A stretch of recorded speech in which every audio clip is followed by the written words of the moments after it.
Muchas gracias, senador, por estar acá. Voy a comentar lo que charlábamos recién. Hace un año, casi un año, en el coloquio de IDEA, cuando terminó su exposición, el senador, yo le dije, qué difícil fue haber jugado de visitante. Porque la verdad que en el coloquio de IDEA, hace un año, en plena ebullición de la causa de los cuadernos, la verdad que se vivía un clima muy especial. Siempre se vive un clima especial en IDEA, pero la verdad que el año pasado era particular y el senador estuvo enfrentando una serie de preguntas y cuestionamientos que fue sin duda de lo más llamativo del coloquio. Pero bueno, nos encontramos un año después con una Argentina muy diferente y la primera pregunta que quería hacerles, en el marco de Reinventando Argentina, después vamos a hablar un poquito de la coyuntura, es, a lo largo de toda su experiencia, ¿cuál es el mayor obstáculo que tiene la Argentina para su desarrollo? Bueno, en primer lugar agradecer a Forbes esta invitación y este espacio para la reflexión. Y también recordar ese momento del coloquio porque había yo diría un espíritu comité de salud pública al estilo de la Revolución Francesa.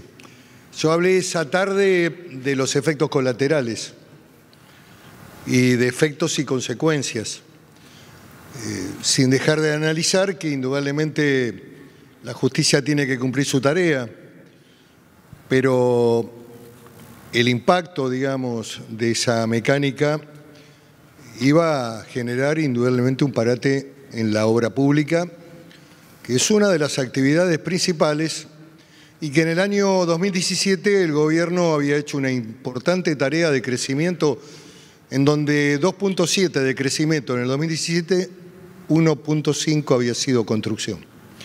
Pero bueno,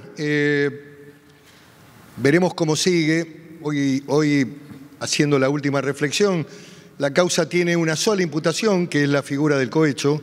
La asociación ilícita ha sido desestimada por la Cámara Federal y creo que en algún momento habrá que analizar mecánicas de salida para poder recuperar con recambios de los directivos, pero recuperar las empresas para que sigan siendo nacionales. Este me parece que es el desafío, por supuesto con responsabilidades que se tendrán que definir en el marco del proceso judicial, pero también buscando opciones para la continuidad de las empresas. Esa era mi preocupación. Creo que vale la pena hacer esta reflexión ahora.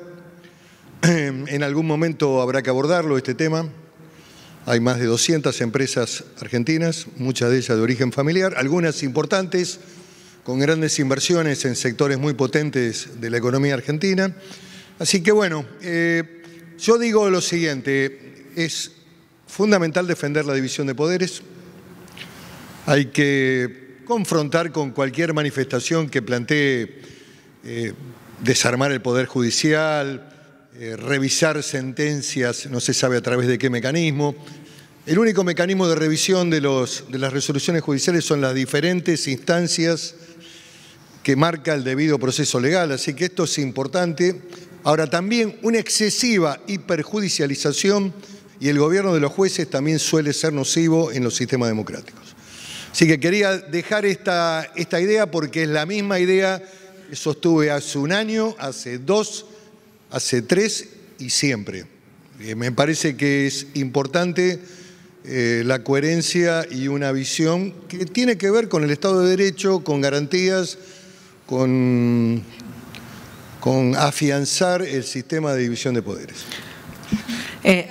Cuando arrancamos hace unos minutos, unas horas, este evento, hablábamos de la necesidad de consensos básicos y tal vez un poco Alex trataba de remitir ahí cuál es el consenso básico que nos faltó y que nos falta todavía para generar un crecimiento sustentable, porque el crecimiento es más módico capaz que a veces tenemos, pero...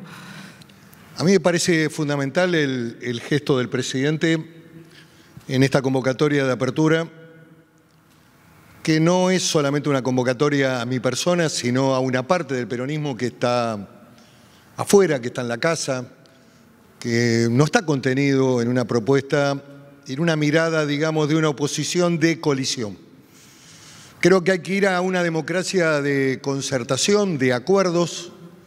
La Argentina necesita imperiosamente de grandes acuerdos. Esta no es una mera retórica, sino una necesidad vital para el país, acordar grandes temas para poder superar los procesos de crisis cíclica que la Argentina ha tenido, que siempre se han resuelto por vía del endeudamiento externo o por vía de la emisión monetaria. Hoy parecería que los distintos actores de la política argentina han logrado por lo menos una mirada. Lo escuché en su momento también al candidato Alberto Fernández, en orden a que, bueno, que el orden fiscal es necesario. Eso ya es una base para plantear el futuro, digamos. Es poco posible seguir sosteniendo un nivel de gasto que está por encima de las posibilidades que el Estado tiene de responder.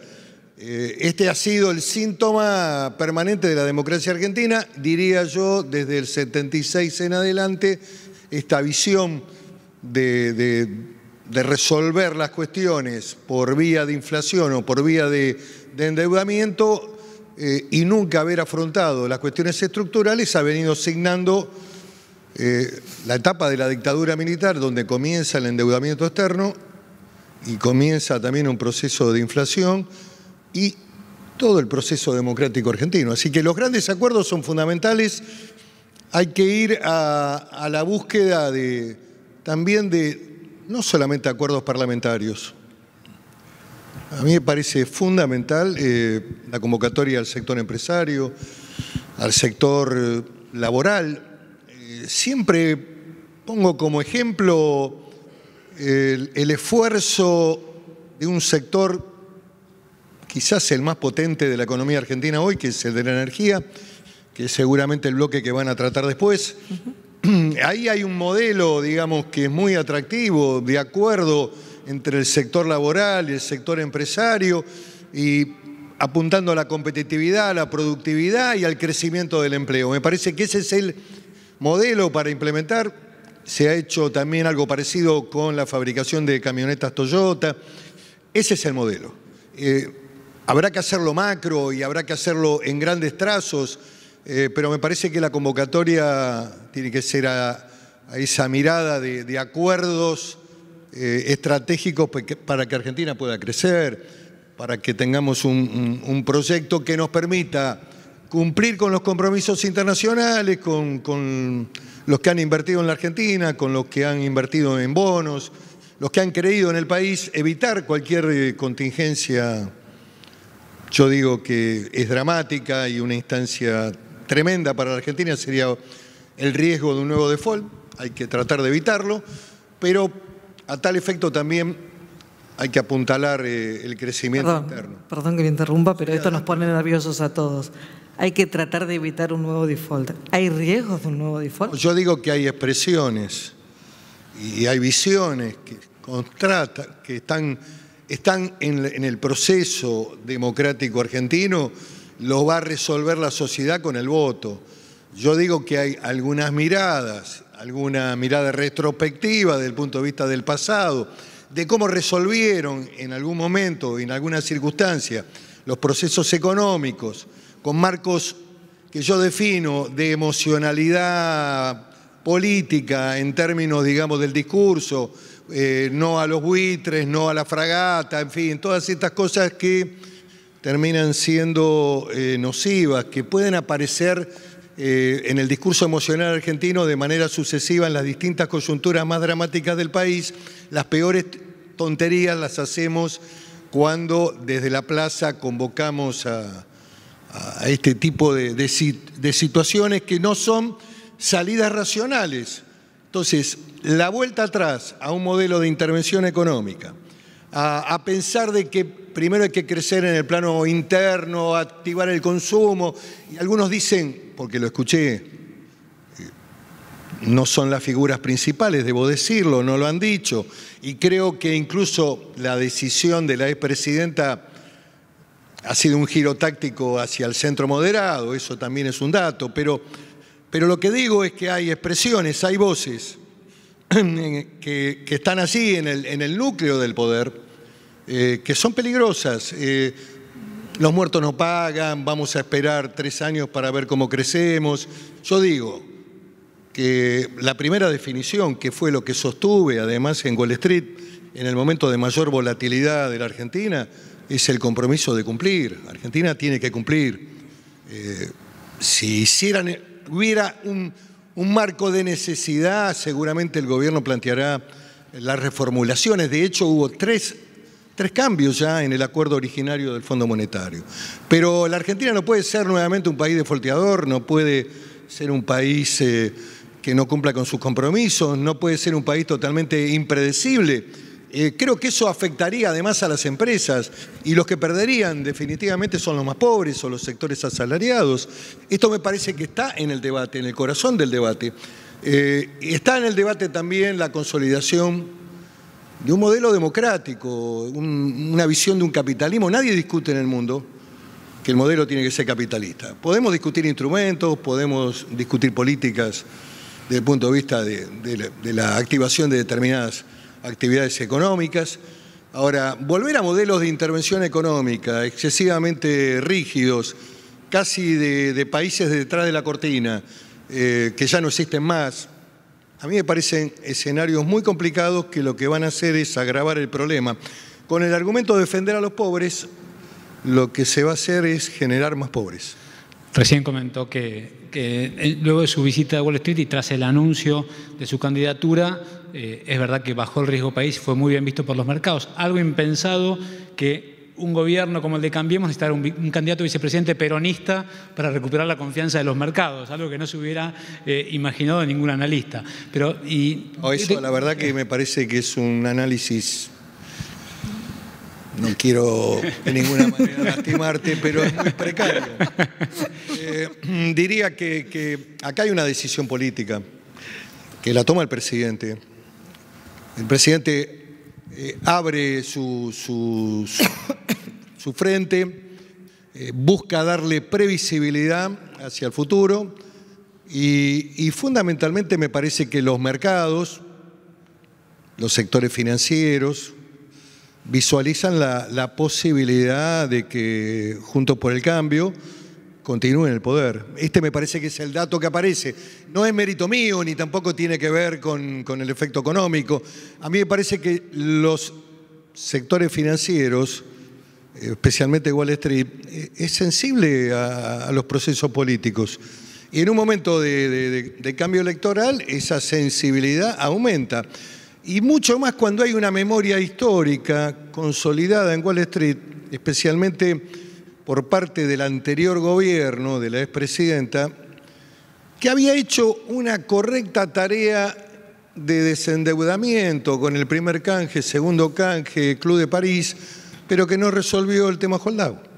Y ese tema, no haberlo resuelto, dejó indudablemente un marco de duda, de incertidumbre frente a la posibilidad de que pueda volver al poder ese proyecto político en donde ella sigue siendo, cuando digo ella, es la expresidenta Cristina Fernández de Kirchner, sigue siendo la centralidad de ese poder, sigue siendo el eje convocante de ese poder político. Sí, sin duda. Igual fue bien visto por Wall Street su candidatura a vicepresidente, que era impensada hace poco tiempo. Tengo una consulta que es la siguiente.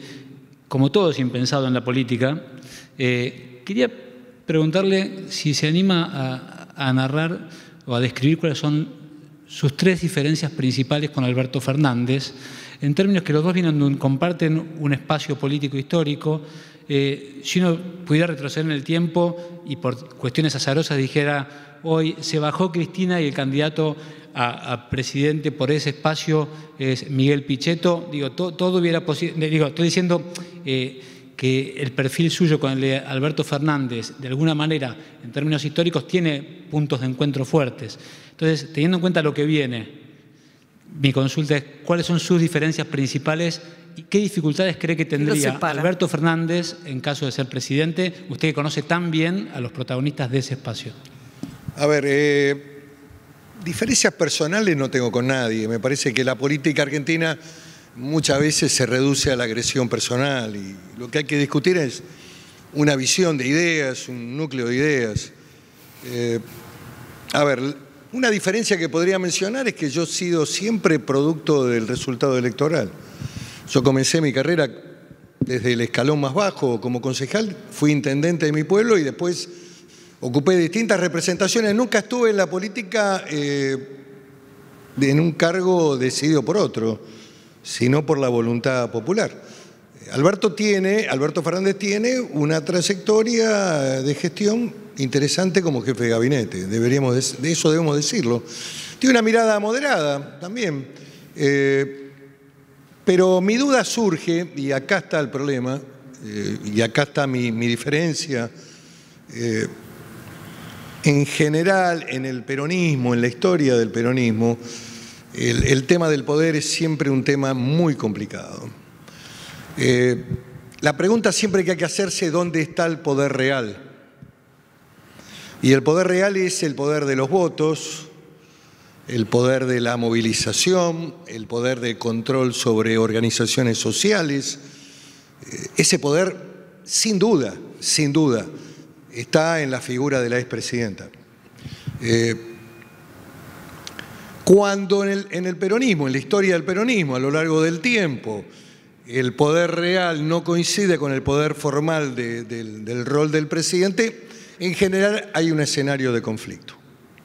Esto lo intuyó algo la sociedad en el 2015 cuando la expresidenta equivocadamente le puso a Carlos Zanini como vice. Había como una percepción de que el poder iba a estar atrás dirigiendo a Scioli. Esta fue una sensación que tuvo la sociedad. Y en otras etapas históricas que no quiero mencionar, pero bueno, han ocurrido hechos en donde esta simetría, digamos, es compleja. Y la pregunta es, bueno, ¿cómo se gobierna, cómo se desarrolla el gobierno, especialmente con otra característica también, que es la última y la final, que es la forma en que se estructuró la elección de los candidatos a diputados y senadores en todo el país, que tienen una clara orientación más ligada a una militancia más cerca de los sectores juveniles, de lo que es la cámpora, digamos. Hay allí una construcción política de abroquelamiento, una mirada de cómo debe ser la oposición, que es una oposición de bloqueo o una oposición de ruptura. Esas son las cosas que a mí me preocupan. Cuando haya que afrontar compromisos que hacen a la gobernabilidad, cuestiones no simpáticas a lo mejor a nivel popular, es ahí donde vamos a poder probar de manera fehaciente a dónde está la centralidad del poder de ese gobierno si la sociedad determinara que en octubre o en el balotaje ganara las elecciones. Lo veo poco probable ese escenario, pero vale la pena preguntárselo porque es muy importante dar esta discusión y este debate. Y esto no es descalificar a nadie en lo personal, ni en lo político, ni ponerle rótulos. Significa analizar el sistema político argentino, significa analizar los rumbos que puede tener este sistema, significa analizar los poderes reales que se mueven detrás de determinadas candidaturas. De hecho, hay una anomalía en términos del proceso de selección del presidente. Es la vicepresidenta la que elige al candidato a presidente. Es la que define las listas legislativas. Es indudable que el foco del poder está ahí. Vayamos al... Si después el presidente eventualmente que fuera electo va a tener la autonomía, bueno, es un tema que habrá que analizarlo en el futuro, pero creo que ahí empieza a despuntar uno de los problemas más graves que puede haber en la Argentina. Vayamos al escenario contrario en el que usted y Macri efectivamente ganan las elecciones. Acá en el panel anterior... Pero es el escenario que va a ocurrir. Creo que la sociedad va a hacer un acto también de autodefensa, de ratificación de rumbos, de asumir que hay dificultades, pero que por este camino se sale. En el panel anterior hubo reclamos muy concretos, no solo de cuentas públicas sanas, sino de reforma impositiva, reforma laboral, y en parte la reacción, la buena recepción que tuvo por parte del mercado su designación tiene que ver con que se lo vio como una garantía o una mayor posibilidad de que esas reformas eventualmente en un segundo mandato de Macri ocurran. ¿Qué tan cierto es y qué tan convencido está el gobierno en un segundo mandato avanzar con las dos reformas básicas que no pudo, no quiso, no pudo intentar, lo que fuere, en el primer mandato? Bueno, lo que a mí me parece fundamental es que un gobierno de minoría resulta poco posible llevar adelante reformas estructurales. Este es el primer dato. El gobierno ha hecho mucho en la discusión ley por ley, ha hecho esfuerzos de gobernabilidad importantes, de hecho también hemos trabajado para la gobernabilidad. Ha hecho un gobierno federal, ha transferido recursos a las provincias que el anterior gobierno le retenía de manera muy fuerte, en un esquema muy centralizado. Creo que hay que hacer una gran convocatoria, creo que el presidente la va a hacer, a los sectores económicos, a los sectores democráticos de la Argentina, a la construcción de consensos. Hay que salir de esos conceptos que generalmente tienen muy mala prensa porque están instaladas de manera negativa. Yo creo que hay que analizar la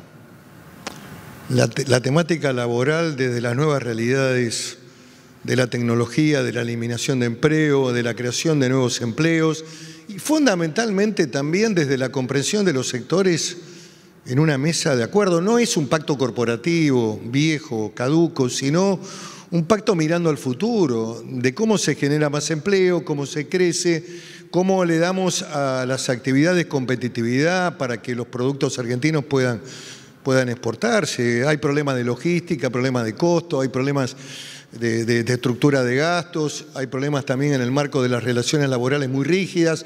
Bueno, los propios sindicatos saben esto, los dirigentes sindicales saben esto. Lo que pasa es que hacerlo en procesos de modelos de ajuste en general es poco convocante o poco estimulante. Cuando las metas son, creo que el presidente las va a plantear, son el crecimiento, me parece que ahí puede haber una voluntad común. De lo contrario no salimos, de lo contrario no vamos a poder resolver los problemas argentinos. Este me parece que es el desafío. Y hay que hablar de otros conceptos. El concepto reforma laboral tiene una historia muy complicada. Hay que hablar de modernidad, hay que hablar de productividad, hay que hablar de crecimiento, hay que hablar de nuevos empleos, hay que hablar de como hicimos en la última ley, que es la ley de prórroga del software, pero que implica las nuevas actividades de emprendedores informáticos y tecnológicos, cómo se desgravan esas actividades para alimentarlas, para hacerlas crecer. Ese sector puede exportar en el corto plazo a lo mejor por 5.000 millones de dólares, puede ser un generador de divisas. La Argentina tiene posibilidades de salida muy fuertes. De repente aparecen recursos que no estaban. De repente hoy con el 4% Vaca Muerta está cerca de la autogestión de gas y de la posibilidad de empezar a exportar y de la posibilidad de que China sea comprador de GNC. En 4 o 5 años podemos también lograr lo que Frondizi planteaba en los 60, que era el autoabastecimiento de combustible, en fin. No está el secretario de Energía, le vamos a preguntar. Sí, bueno, el otro panel va a hablar mejor que yo de este tema, pero digo que hay potencialidades. Y hay desafíos, claro que los tiene. Y creo la posibilidad de que el presidente pueda dejar un legado y creo que puede terminar también un ciclo de la política, de una mirada de cómo se hace la tarea también desde la oposición. Hay una oposición, digamos, en la ciencia política que es de colisión o de conflicto y hay oposición constructiva, democrática, de concertación, de grandes acuerdos, de consensos. Creo que hay que ir al segundo plano, a esa democracia, no a la colisión. No puede ser que para discutir un tema que la verdad no resultó gravoso para el sector previsional, porque hoy, si analizamos los índices de actualización, el sector pasivo de la Argentina, el sector previsional, ha tenido las mejores actualizaciones porque el índice fue 70% inflación, 30% salario. Y el acontecimiento fue un hecho de violencia inusitada, incluso con violencia institucional dentro del recinto de la Cámara de Diputados, lo cual es un hecho de una gravedad tremenda.